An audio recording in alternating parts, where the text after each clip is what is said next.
News alerts. విజయవాడలోని తుమ్మలపల్లి కళాక్షేత్రంలో తెలుగు భాషా దినోత్సవ వేడుకలు జరిగాయి. Welcome to news alerts. విజయవాడలోని తుమ్మలపల్లి కళాక్షేత్రంలో తెలుగు భాషా దినోత్సవ వేడుకలు జరిగాయి. ఈ కార్యక్రమానికి CM Chandrababu, deputy CM Pawan Kalyan తో పాటు మంత్రి కందుల దుర్గేష్ హాజరయ్యారు. ఈ సందర్భంగా తెలుగు భాష గొప్పదనంపై చంద్రబాబు మాట్లాడారు. జీతం కోసం ఇంగ్లీష్ నేర్పిస్తామని, జీవితం కోసం తెలుగును ముందుకు తీసుకెళ్తామని ఆయన వ్యాఖ్యానించారు. ఇంగ్లీష్ వస్తే ఉద్యోగాలు వస్తాయని భావించడం పొరపాటవుతుందని అభిప్రాయపడ్డారు.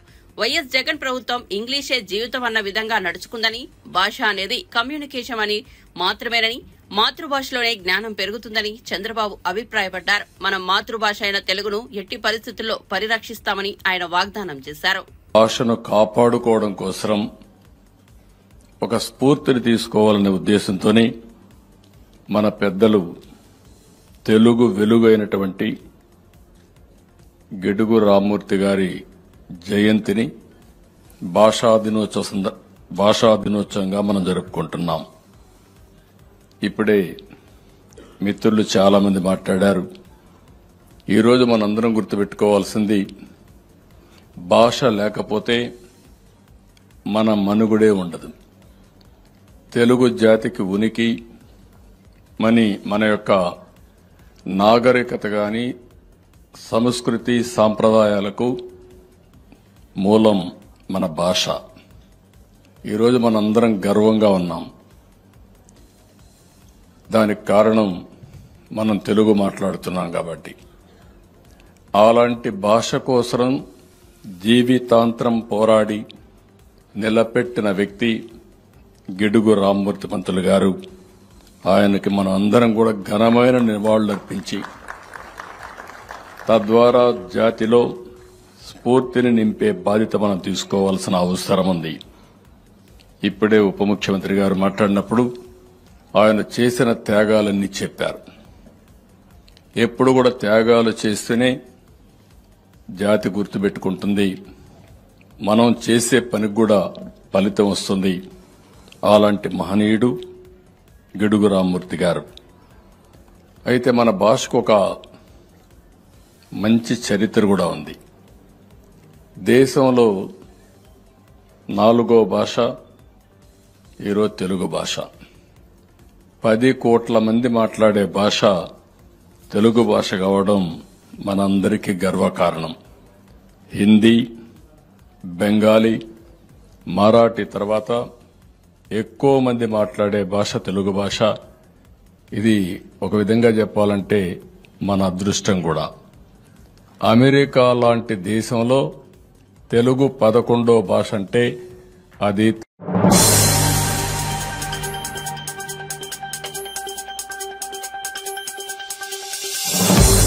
వ్యావహారిక భాషోద్యమ పితామహుడు శ్రీ గిడుగు వెంకటరామమూర్తికి నివాళులర్పిస్తూ ఈ తెలుగు భాషా దినోత్సవాన్ని నిర్వహించింది ఏపీ ప్రభుత్వం. ఈ క్రమంలో పవన్ కళ్యాణ్ మాట్లాడుతూ, నాకే ఆంగ్ల పదాలు రాకుండా తెలుగు మాట్లాడాలంటే చాలా ఇబ్బందిగా ఉంటుంది. ఇంగ్లీష్ పదాలు లేకుండా తెలుగు మాట్లాడలేకపోతున్నాం. మరాఠీ, తమిళ్లో ఇంగ్లీష్ పదాలు ఒక్కటి కూడా వాడకుండా శుద్ధమైన మాతృభాష వాడతారు.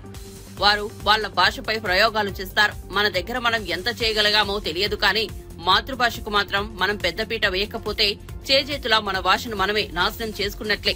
అలాగే పిల్లలు, యువత తెలుసుకోవాలి. ఇంగ్లీష్ మాట్లాడితేనే చదువులు కాదు, ఇంగ్లీష్ ఉండాలి. కానీ ఇంగ్లీష్ కోసం పడి చచ్చిపోకూడదు. ఇంగ్లీష్ లేకపోతే బతుకులేదు అనేది ఏం లేదు. ఇంగ్లీష్ చదివితేనే తెలివితేటలు వస్తాయి. బతుకుతాం అనే దుస్థితి నుంచి మనం బయటపడాలి అని కోరుకుంటున్నానని తెలిపారు. దీంతో పవన్ వ్యాఖ్యలు వైరల్ గా మారాయి. వర్తమాన ఈ కంటెంపరీ గ్రూప్ తెలియకపోవచ్చు యువతకి. ఆయన గురించి చదివినప్పుడల్లా ఎంత కదిలిపోతుంటే. అసలు చెప్పాలంటే గిడుగు రామ్మూర్తి గారు అసలు తెలుగు పండితులు కాదు. ఆయన ఇంగ్లీష్ టీచర్. ఆయన హిస్టారియన్. ఆయన విద్యార్థులకి హిస్టరీ, ఆంగ్లం నేర్పించిన వ్యక్తి. ఆయన తెలుగు భాష మీద అసలు ఆయన దృష్టి పెట్టలేదు.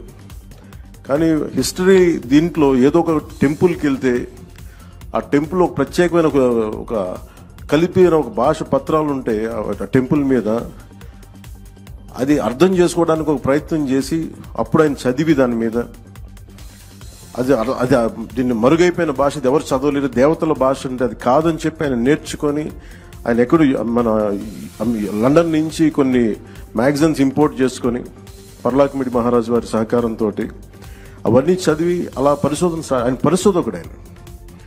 అలాగే గిడుగు వెంకటరామమూర్తి గురించి చెప్పాలంటే ఆయన మామూలు పోరాట యోధుడు కాదు.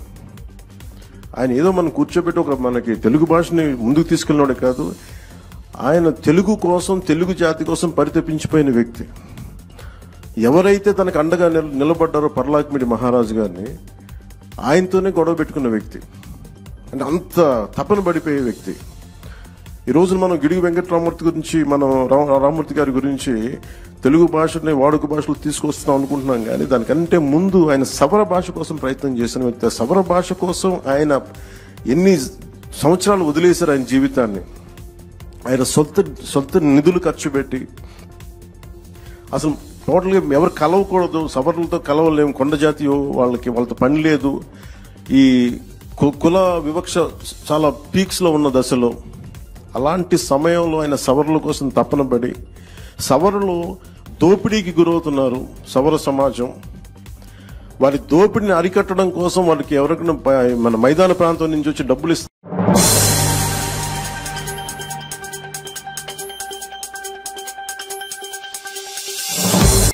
తెలుగు భాషను ప్రతి ఒక్కరూ కాపాడుకోవాల్సిన అవసరం ఉందని మాజీ ఉపరాష్ట్రపతి వెంకయ్యనాయుడు తెలిపారు.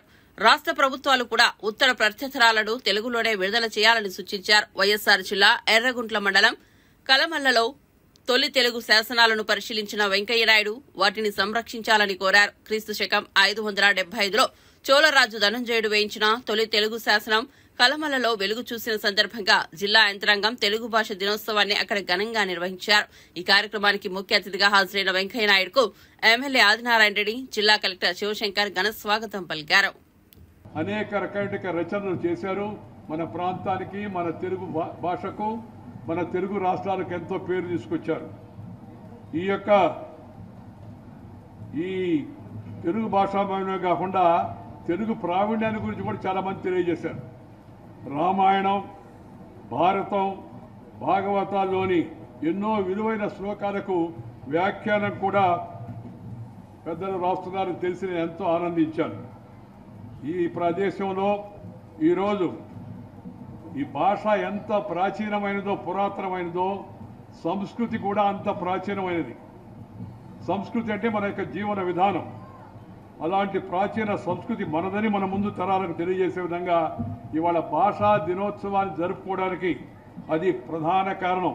అందువల్ల నేను మిమ్మల్ని అందరినీ దయచేసి కోరేది ఏంటంటే, మీరు చేయవలసిన పని ఏంటంటే, మనందరం తెలుగు వారం, తెలుగులోనే మాట్లాడదాం.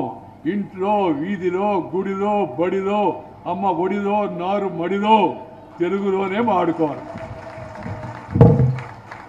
ఈ ఇంగ్లీష్ వాళ్ళు మనల్ని పరిపాలించారు కొన్ని వందల సంవత్సరాలు. మన దేశాన్ని బానిసలుగా తయారు చేశారు. మన దేశాన్ని దోచుకున్నారు, సంపద దోచుకున్నారు. దేశాన్ని దోచుకోవడం ఒక ఎత్తు అయితే, కొంతమంది మనసులు, మెదడులు కూడా దోచుకోబోయారు. వాళ్ళు పోతా పోతా వాళ్ళకి ఎక్కించిపోయారు. వాళ్ళు గొప్పోళ్ళని, వాళ్ళ భాష గొప్పదని, మనదంతా చాలా చిన్నదని. బాబు ప్లీజ్, బాబు మాట్లాడుతామా కదా, వాడు కదరు. మీరేం చేయదు, వాళ్ళు గమ్ముకుంటారు. మీరు ఎవరు ఏమనొద్దు, అందరు గమ్ముకుంటారు. ఆ భావం మనకి ఎక్కించారు. వాడు ఇంగ్లీష్ వాడు గొప్పోడని. మన పాఠాలలో ఉన్నాయి. Alexander the great. ఎవడు వాడు అలెగ్జాండర్? ఈ దేశం పైన దండయాత్ర చేసిన దుర్మార్గుడు అలెగ్జాండర్ గ్రేట్ అవుతాడా? ఆలోచించండి ఒకసారి. మన చరిత్ర, మన పాఠాలు, అంతకుముందు చేసిన వాడు మహానుభావులు ఆ పాఠాలు మనకి బోధించిపోయారు. రాబర్ట్ క్లైవ్ ద గ్రేట్ అంటాడు, అల్లూరు సీతారామరాజు ద గ్రేట్ అనడు, వీరపాండే కట్టబొమ్మన్ ది గ్రేట్ అనడు, రాణి రుద్రమ్మ గ్రేట్ అని చెప్పి అన్నాడు. అలాగే అనేక మంది మహనీయులు మన ప్రాంతంలో, మన దేశంలో, మన రాష్ట్రంలో పెద్ద పెరిగి మనకంతా వెలుగునిచ్చిన వాళ్ళు, మనకు పరిపాలన అందించిన వాళ్ళు.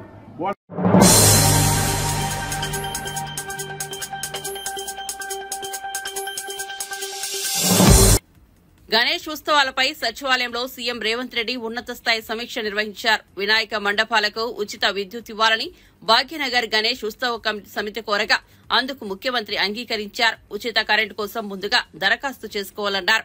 అనుమతులు లేకుండా విద్యుత్ వినియోగిస్తే మాత్రం చట్ట ప్రకారం చర్యలు తీసుకుంటామని రేవంత్ రెడ్డి స్పష్టం చేశారు. మత సామరస్యానికి ప్రశాంతతకు పేరున్న హైదరాబాద్ ఇమేజ్ లో మరింత పెంచేలా గణేష్ ఉత్సవాలు నిర్వహించాలని సీఎం కోరారు. ఉత్సవ కమిటీలు, మండప నిర్వాహకులు ప్రభుత్వ అధికారుల సమన్వయంతో ముందుకు సాగాలని సూచించారు. గతేడాది గణాంకాల ప్రకారం పరిశీలిస్తే ఓఆర్ఆర్ లోపల 1,50,000 విగ్రహాలు ఏర్పాటు చేశారని, ముందుగానే అనుమతి తీసుకుంటే ట్రాఫిక్ సహా ఇతర ఇబ్బందులు తలెత్తవన్నారు.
వైసీపీ రాజ్యసభ సభ్యులు మోపిదేవి వెంకటరమణ, బీదా మస్తాన్ రావు పార్టీకి పదవులకు రాజీనామా చేయడంపై ఆ పార్టీ సీనియర్ నేత మాజీ మంత్రి పేర్ని నాని ఘాటు వ్యాఖ్యలు చేశారు. స్వార్థ రాజకీయాలు చేసే జంపు జిలాని బ్యాచ్లు జగన్ కు అవసరం లేదని అన్నారు. చంద్రబాబు గెలవాలంటే ఇతర పార్టీల సాయం అవసరం, కానీ అదే జగన్ గెలవాలంటే జనం సాయం చాలని స్పష్టం చేశారు. పార్టీ ఫిరాయించిన వారికి 2029 ఎన్నికల్లో ప్రజలు ఖచ్చితంగా తగిన బుద్ది చెబుతారని అన్నారు. వెనుకబడిన వర్గాలకు రాజకీయాల్లో జగన్ ప్రాధాన్యత ఇచ్చి వారికి పదవులు కట్టబెట్టారని పేర్కొన్నారు. ఇప్పుడు రాజ్యసభలో ఖాళీ అయిన 2 పదవుల్లో చంద్రబాబు అదే సామాజిక వర్గాల వారిని నియమించాలని సవాల్ చేశారు. మలుచుకోగలిగాడంటే పాపం జనం మనిషి, ప్రజానాయకుడు ఎన్టీ రామారావు గారు అమాయకుడు కాబట్టి చంద్రబాబు యొక్క రాజకీయ తప్పుడు పనులు, ఈ అమ్మకాళ్ళు కొనుగోళ్లు ద్వారా లబ్ధి పొందగలిగాడు. లేదా తను అనుకున్నట్టు తనకు అడ్డంగా ఉన్నటువంటి, తన కోరికలకి అడ్డంగా ఉన్నటువంటి ప్రజానాయకుడు ఎన్టీ రామారావు గారిని ఈ అమ్మకాలు కొనుగోలు ద్వారా పడేయగలిగాడు. తను అనుకున్నది సాధించగలిగాడు.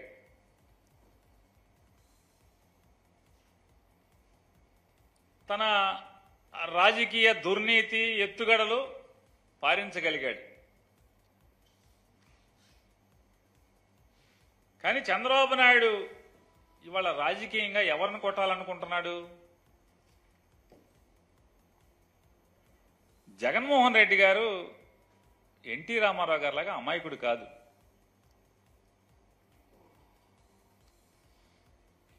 రెండు వేల 2011 సంవత్సరం నుంచి నారా చంద్రబాబు నాయుడు అనేటువంటి తెలుగుదేశం పార్టీ అంతర్జాతీయ అధ్యక్షుడు, అప్పుడేమో రాష్ట్ర అధ్యక్షుడు, ఇప్పుడు అంతర్జాతీయ అధ్యక్షుడు. ఆయన 2011 సంవత్సరం నుంచి వెనకటికి గజనీ మహమ్మద్ లాగా జగన్మోహన్ రెడ్డి గారిని రాజకీయంగా తొలగించటానికి, నిర్వీర్యం చేయటానికి, రాజకీయాల నుంచి తోసేయటానికి, తనకెక్కడ అడ్డంకిగా మారి తనకు మొగుడవుతాడేమో అని చెప్పని భయంతో ఆ రోజున్నటువంటి కేంద్రంలో అధికారం ఉన్న పార్టీని, లేదా ఆ కేంద్రంలో అధికారంలో ఉన్న పార్టీ యొక్క రాష్ట్రంలో ఉన్నటువంటి పార్టీని తన అమ్మకాలు కొనుగోళ్ల ద్వారా లోబర్చుకోగలిగాడు. జగన్ మీదకి ఉసిగొల్పగలిగాడు. జగన్మోహన్ రెడ్డి గారిని తప్పుడు కేసులు పెట్టించి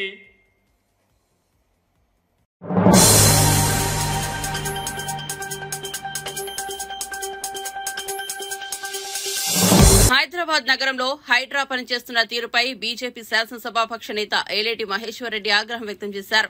ఓల్డ్ సిటీలో నిర్మాణాలను ఎందుకు కూల్చడం లేదని ప్రశ్నించారు. గురువారం ఆయన మీడియా సమావేశంలో మాట్లాడుతూ హైడ్రా కమిషనర్ రంగనాథన్ తీరును తప్పుపట్టారు. ఆయన ప్రమోషన్ కోసం పనిచేస్తున్నారా లేక ఓ అజెండాతో పనిచేస్తున్నారా అని ఆగ్రహం వ్యక్తం చేశారు. గత ప్రభుత్వంలో వెంకట్రామరెడ్డికి కేసీఆర్ ఎమ్మెల్సీ ఇచ్చినట్లు మీకు ఇప్పుడు రేవంత్ రెడ్డి ఏమైనా టార్గెట్ ఇచ్చారా అని ప్రశ్నించారు. మీరు పోలీసు అధికారి అనుకుంటున్నారా లేక రాజకీయ నాయకుడు అనుకుంటున్నారా అని రంగనాథ్ను ప్రశ్నించారు. తనను విమర్శించే ముందు ఆలోచించాల్సిందే అన్నారు.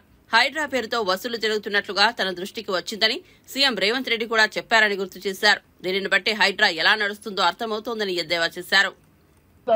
ఆ రోజు మీరు అఫీషియల్ గా అనౌన్స్ చేశారా, అన్అఫీషియల్ అనౌన్స్ చేశారా? ఈ రోజు వాస్తవంగా ఎంఐఎంలో ఉన్నటువంటి అక్బరుద్దీన్ ఓవైసీ ఈ ప్రభుత్వంలో డిఫాక్ట్ ఉప ముఖ్యమంత్రిగా పనిచేస్తున్నాడు కాబట్టి మీరు వాళ్ళ బిల్డింగ్లు ముట్టుకోవడానికి భయపడుతున్నారా, జంకుతున్నారా? ఈ రోజు వాళ్ళ బిల్డింగ్లు ముట్టడానికి మీకు చేతులు రావు, వాళ్ళ బిల్డింగ్లో వెళ్ళడానికి దమ్ము లేదు, ధైర్యం లేదు. ఈ రాష్ట్రంలో ఎక్కడ లేని విధంగా మీరు చేస్తున్నటువంటి ఈ హైడ్రాలో కేవలం హిందువులు నివసించే ప్రాంతంలో చేస్తున్నటువంటి ఈ కూలకొట్టులు ఎందుకు ఓల్డ్ సిటీకి వెళ్ళడం లేదు? ఎందుకు ఓల్డ్ సిటీలో ఉన్నటువంటి ఎన్నో చెరువులు ఈరోజు కబ్జాకు గురైనటువంటి చెరువులలో ఉన్నటువంటి అక్రమ నిర్మాణాలు, ఇండ్లు, అక్కడ ఉన్నటువంటి ఫంక్షన్ హాళ్ళు, అక్కడ ఉన్నటువంటి మరి కాలేజీలు కనబడతలేవా? ఓల్డ్ సిటీకి వెళ్లే దమ్ము ధైర్యం మీ ప్రభుత్వానికి లేదా? లేకుంటే పూర్తిగా ఓవైసీ కనుసేగల్లో ఈరోజు ఈ రాష్ట్ర ప్రభుత్వం నడుస్తున్నదని అనుమానాలు వస్తున్నాయి. గత బీఆర్ఎస్ ప్రభుత్వం ఇదే మాదిరిగా ఓవైసీగా సన్నాయి నొక్కులు నొక్కినటువంటి బీఆర్ఎస్ ప్రభుత్వం అందుకే ఈరోజు కనుమరుగు కాకుండా పోయింది. అందుకే ప్రజలు బుద్ధి చెప్పి బీఆర్ఎస్ ఈరోజు రిటైర్మెంట్ ఇచ్చారు. ఈరోజు మీరు కూడా అదే ముస్లింలు, అదే ఎంఐకు చెందినటువంటి అక్బరుద్దీన్, అసదుద్దీన్ ఓవైసీకి సంబంధించినటువంటి ఆస్తుల మీద, వారి బిల్డింగ్ల మీద చూడడానికి కూడా, అటువైపు చూడడానికి కూడా మీకు ధైర్యం సరిపోతలేదంటే ఏ రకంగా ఈ రాష్ట్ర ప్రభుత్వం నడుస్తున్నదో దీన్ని బట్టి అర్థమవుతున్నది. నేను ఒకటే అడుగుతా ఉన్నాను. రంగనాథ్ గారు చెప్పారు, నేను ఓవైసీ బిల్డింగ్ కూల్చడానికి మాకు 6 నెలల సమయం పడుతుందని చెప్పారు. ఓవైసీ బిల్డింగ్లు దాంట్లో స్టూడెంట్స్ ఉంటారంట, అకాడమిక్ ఇంట్రెస్ట్ ఉన్నదంట. మరి అక్కడ ఉన్నటువంటి అకాడమిక్ ఇంట్రెస్ట్, అక్కడ ఉన్నటువంటి స్టూడెంట్లు మరి అన్ని ఎడ్యుకేషన్ ఇన్స్టిట్యూషన్స్ లో ఉంటాయి కదా, మరి అక్కడ లేనటువంటి బ్యారియర్ ఇక్కడనే ఎందుకు ఉన్నది అని చెప్పి నేను సూటిగా రంగనాథ్ గారిని అడుగుతా ఉన్నాను. రంగనాథ్ గారికి భారీ ఆఫర్ ఇచ్చిందేమో, రేపు నీకు ఎమ్మెల్సీ చేస్తా అని చెప్పి ఆఫర్ ఇచ్చిందా, లేకుంటే మీకు ప్రమోషన్ ఇస్తామని చెప్పి ఆఫర్ ఇచ్చిందో మాకు తెలియదు. కానీ ఈరోజు రంగనాథ్ గారు కేవలం ఈ ప్రభుత్వం ఇచ్చే డైరెక్ట్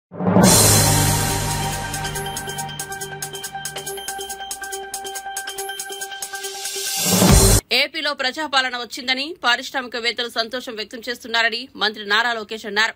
చంద్రబాబు అంటేనే ఒక బ్రాండ్ అని, ఆయన సీఎం అయిన తర్వాత రాష్ట్రానికి మళ్లీ పెట్టుబడిదారులు వస్తున్నాయని చెప్పారు.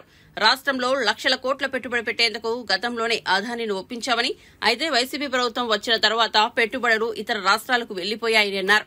విశాఖలో మీడియాతో మాట్లాడుతూ ఆయన వ్యాఖ్యలు చేశారు. నేను కరెంటు బిల్లు కట్టు నేను పడుకున్నా, గవర్నమెంట్ గెస్ట్ హౌస్ కూడా వెళ్ళా, హోటల్ మర్చిపో, 5 స్టార్ హోటల్ మర్చిపో, మాకు అలవాట్లేదు. అది జగన్మోహన్ రెడ్డి గారు. నేను 5 స్టార్ హోటల్లో కూడా లేదు, సొంత పార్టీ ఆఫీస్లో పడుకున్నా. అది నాకున్న చిత్తశుద్ధి.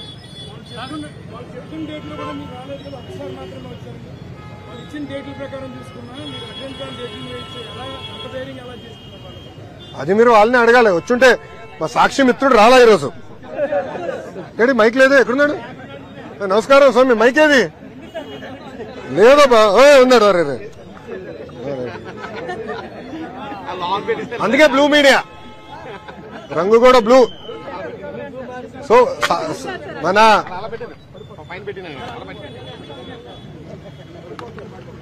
అందుకే సాక్షి అని మీ పేరేంటో చెప్పండి అబ్బా. నాయుడు గారు, ఆయన సమాధానం చెప్పాలి. నాయుడు గారిని అడగండి.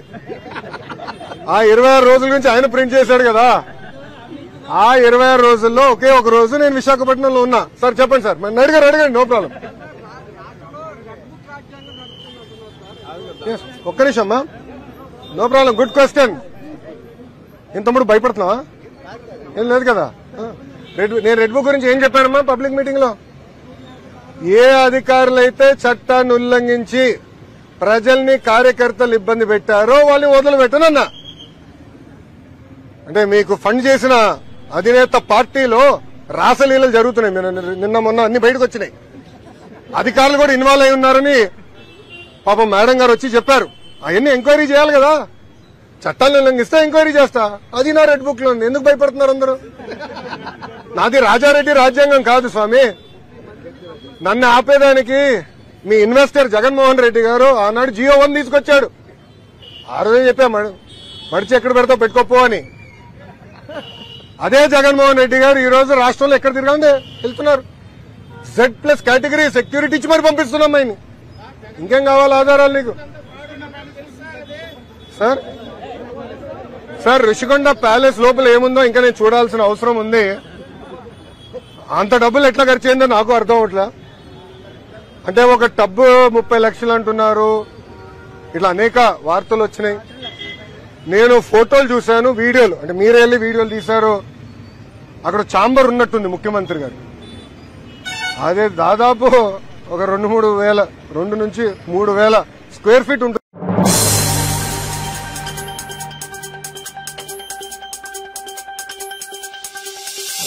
వైసీపీ పాలనలో రాష్ట్ర వ్యాప్తంగా భూములను ఆక్రమించారని, ఎక్కడెక్కడ అక్రమాలు జరిగాయో త్వరలోనే వివరాలతో సహా చెబుతామని లోకేష్ అన్నారు.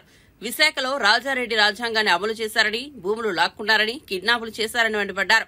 దశపల్లా భూములను లాక్కున్నారని చెప్పారు. ఎన్నికల సమయంలో ఇచ్చిన 6 హామీలకు కట్టుబడి ఉన్నామని, అయితే అన్నింటినీ నెరవేర్చడానికి ప్రభుత్వానికి కొంత సమయం ఇవ్వాలని అన్నారు. పట్టణాలు, నగరాల్లో ఆక్రమించిన ప్రభుత్వ స్థలాలను స్వచ్ఛందంగా అప్పగించాలని, లేకపోతే ప్రభుత్వమే ఆ నిర్మాణాలను కూల్చివేసి భూములను స్వాధీనం చేసుకుంటుందని మున్సిపల్ పరిపాలన, పట్టణాభివృద్ది శాఖ మంత్రి పొంగూరు నారాయణ హెచ్చరించారు. ఎమ్మెల్యే గంటా శ్రీనివాసరావుతో కలిసి విశాఖపట్నం మంగళవారంలో మంత్రి పర్యటించారు. విశాఖలోని కాపులుప్పాడ డంపింగ్ యార్డును మంత్రి పరిశీలించారు. అక్కడ ఉన్న సాలిడ్ వేస్ట్ మేనేజ్మెంట్ ప్లాంట్ ను సందర్శించారు. అనంతరం మీడియా సమావేశంలో నారాయణ మాట్లాడారు. రిషికొండ భవనాలపై సీఎం చంద్రబాబు దృష్టి పెట్టారని, అందరితో చర్చించి నిర్ణయం తీసుకుంటామని తెలిపారు. మాట్లాడుతున్నాం, ఎంతమంది ఇస్తే అంతమంది తీసుకుంటాం. రిమైనింగ్ ల్యాండ్ అక్విజిషన్ లో పట్టుదల. ఆ కరకట్ రోడ్ కూడా యాక్చువల్ గా టెండర్లు రెడీ అవుతున్నాయి. యాక్చువల్ గాను అది కూడా వీలైన తొందరలో మళ్ళీ అథారిటీ మీటింగ్ లో పెట్టి క్లియరెన్స్ తీసుకుని ముందుకు పోతుంది. ముఖ్యమంత్రి గారు ఈరోజు టెక్నాలజీ మారుతుంది మీకు అందరికీ తెలిసిందే. ఆ రోజు హైదరాబాద్ లో వేసిన చిన్న ఫౌండేషన్ హైటెక్ సిటీతో ఈరోజు ఆంధ్రప్రదేశ్ కావచ్చు, భారతదేశంలో కూడా ఐటీ అంటే హైదరాబాద్ నెంబర్ 1 అయిపోయింది. అదేవిధంగా ఇప్పుడు కొత్తగా ఆర్టిఫిషియల్ ఇంటెలిజెన్స్ వచ్చింది. అమరావతిని ఒక ఆర్టిఫిషియల్ ఇంటెలిజెన్స్ అలాంటి హై టెక్నాలజీతో ఇదంతా డెవలప్ కావాలా, ఆ విధంగా దీని మీద వర్కౌట్ చేయండి అని అంటే ఏవేవైతే లేటెస్ట్ టెక్నాలజీస్ ఉన్నాయో, అంటే ప్రజల యొక్క అవసరాలు ఏదైతే డ్రింకింగ్ వాటర్ కావచ్చు, సివరేజ్ కావచ్చు, లేదా ట్రాన్స్పోర్ట్ కావచ్చు, వాళ్ళకి చేసిన హౌసెస్కి ఇచ్చే ఫెసిలిటీస్ కావచ్చు, రోడ్ ట్రాన్స్పోర్ట్లో ఫెసిలిటీస్ కావచ్చు, అన్నీ కూడా హైటెక్గా ఉండాలి, ప్రజలకు బాగా సౌకర్యంగా ఉండాలి. ఎక్కడెక్కడ ఆర్టిఫిషియల్ ఇంటెలిజెన్స్ ఉపయోగించి బెటర్గా చేయగలము ఆ విధంగా స్టడీ చేయమని ఇన్స్ట్రక్షన్ ఇచ్చారు. దాని మీద స్టడీ చేసి ముఖ్యమంత్రి గారు ఇచ్చిన డైరెక్షన్ ప్రకారం ముందుకు పోవడం జరుగుతుంది. అంటే యాక్చువల్గా డైరెక్షన్ ఇచ్చారు, దాన్ని స్టడీ చేయాలి కదా. లోగో కూడా అంటే యాక్చువల్గా ఆ యాంగిల్లో స్టడీ చేయమని ఈరోజు ఫస్ట్ డైరెక్షన్ ఇచ్చారు. మా అధికారులు చేసుకుని వచ్చిన తర్వాత మళ్ళీ నెక్స్ట్ మీటింగ్లో డిస్కస్. దాని మీద ఏం చర్చ లేదు.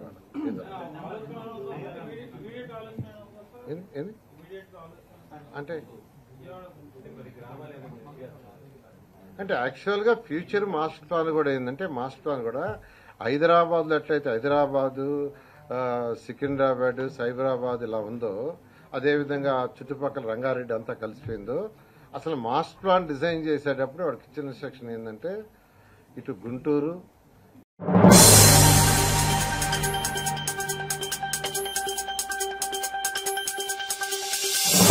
దివ్యాంగులు, అంధులు అని కూడా చూడకుండా వారి ఇళ్లను కూలగొట్టారు. ఇల్లు కూల్చితే పేదలు ఎక్కడ ఉండాలి అనే ఆలోచన కూడా చేయలేకపోవడం దారుణమని మాజీ మంత్రి శ్రీనివాస్ గౌడ్ ఆవేదన వ్యక్తం చేశారు.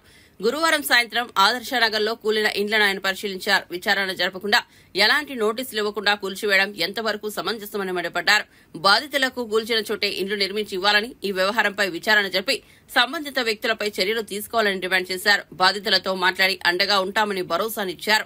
రోడ్డును పడ్డ పేదలకు వసతి, భోజన సదుపాయం కల్పించాలని ప్రభుత్వాన్ని డిమాండ్ చేశారు. ఒకవేళ దొంగ పట్టాలుంటే వీళ్లకు పట్టాలిచ్చిన వారిపై కేసులు పెట్టాలని, పేదలకు అన్యాయం చేయడం తగదని చెప్పారు. చెయ్యబట్టి ఇట్లా గుంజేస్తే రేపు గుచ్చుకొని చెయ్యి కట్టయితుంది అన్నేలంగా. అరే బాబు, ఇగో ఈ కాలనీ ఎవరైతే వేరే వాళ్ళు ఉన్నారో దయచేసి మీరందరూ ఐక్యమత్యంతో ఉండండి. పేదోళ్ళ ఇల్లు మీకు కూడా పాపం తగులుతుంది. ఐక్యమత్యంతో నుండి ఆఫీసర్తో నేను మాట్లాడతా. ఇప్పుడు దీన్ని ఏం వాళ్ళే మింగరు. మీ భూమి అట్లే ఉంటాయి. మీ భూమి ఎవరు ఏం చేయలేడు. పట్టాలు ఉన్న వాళ్ళకు పట్టాలు వస్తాయి, పట్టాలు లేని వాళ్ళకు కొత్త పట్టాలు ఇవ్వాలి. గవర్నమెంట్ బాధ్యత. దీనిలో ఇప్పుడు మేము 4000 ఇల్లు కట్టించి ఇచ్చినాం. మీరు కట్టియలేదు, కనీసం జాగానని ఇస్తే వాళ్ళు కట్టుకుంటారు. మేము ఎందుకేమని లేదు, మేము కట్టియకపోయినా కట్టుకోలేని కామను. ఇంకొకటి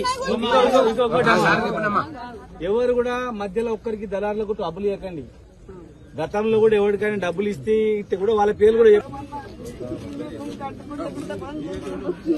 సిలిండర్ పడిపోయింది. సిలిండర్ తీసుకుంటా, సామాన్లు తీసుకుంటా అంటే కూడా సామాన్లు తీసుకుంటా కూడా లేదు.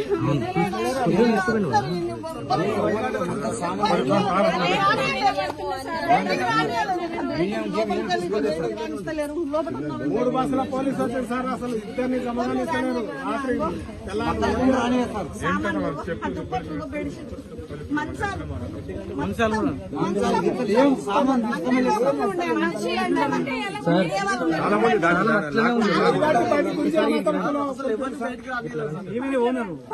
ఇంకోటి కరెంట్ లేదంటే కూడా ఇద్దరిని పెట్టి కరెంట్ కట్ చేసి కరెంట్ దొరకొచ్చారు. మొత్తం కరెంట్ కట్ చేసి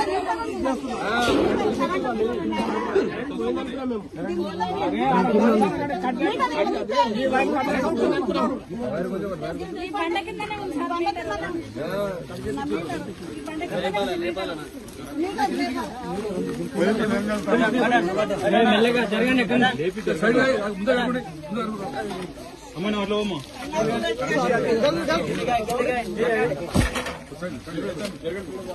సరే. ఇగో ఇక్కడ కరెంట్ మీటర్ ఉంది. ఇంటికి నల్ల ఇచ్చినాము, స్తంభాలు ఇచ్చినాము, లైట్లు ఇచ్చినాము. తీసి రోడ్ వేసినాము. ఇగో రోడ్ వేసినాము, రోడ్ వేసినాము, లైట్లు ఇచ్చినాము, నీళ్లు ఇచ్చినాము, కరెంట్ మీటర్ ఇచ్చినాము. కరెంట్ మీటర్ కడుతుంది, ట్యాక్స్ కడుతుంది.